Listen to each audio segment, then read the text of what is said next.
চাঁচুরের সাবেক সাধারণ সম্পাদক ইসহাক আলী খান পান্নার মরদেহ তামাবিল ইমিগ্রেশন দিয়ে বাংলাদেশে হস্তান্তর করেছে মেঘালয় পুলিশ। দুপুরে সিলেটের তামাবিল স্থলবন্দর দিয়ে তার মরদেহ বাংলাদেশে ফেরত পাঠানো হয়। এ সময় ইসহাকের পরিবারের সদস্য, উপজেলা প্রশাসন, police, border guard, Bangladesh BGB, Tamabil immigration police ও ভারতীয় বিএসএফ এবং মেঘালয় রাজ্যের ওয়েস্ট জৈন্তিয়া হিলস জেলার ডাউকি থানা পুলিশ সদস্যরা উপস্থিত ছিলেন।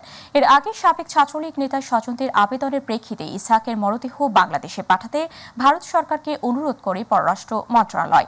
নানা প্রক্রিয়া অনুসরণ শেষে মেঘালয় পুলিশ ইসহাকের মরদেহ তামাবিল বর্ডার দিয়ে পুলিশের কাছে হস্তান্তর করে।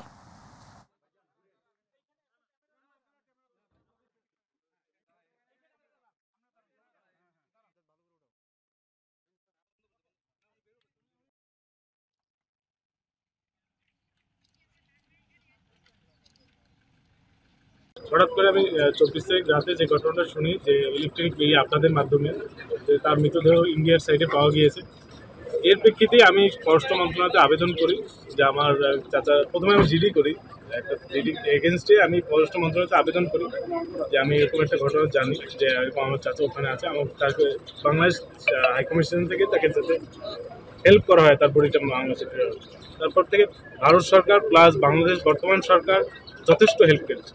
এটা ব্যাপারে ইনশিওর আমার বলতে হবে। এখানে আমরা যে লাস্টে কফিনটি পেয়েছি সেটি তার যে আত্মীয়স্বজন আছেন তাকে এটি হস্তান্তর করা হয়েছে। আমি গোয়েন্দা, আমরা সম্মিলিতভাবে রিসিভ করেছি, কোনো সমস্যা হয়নি।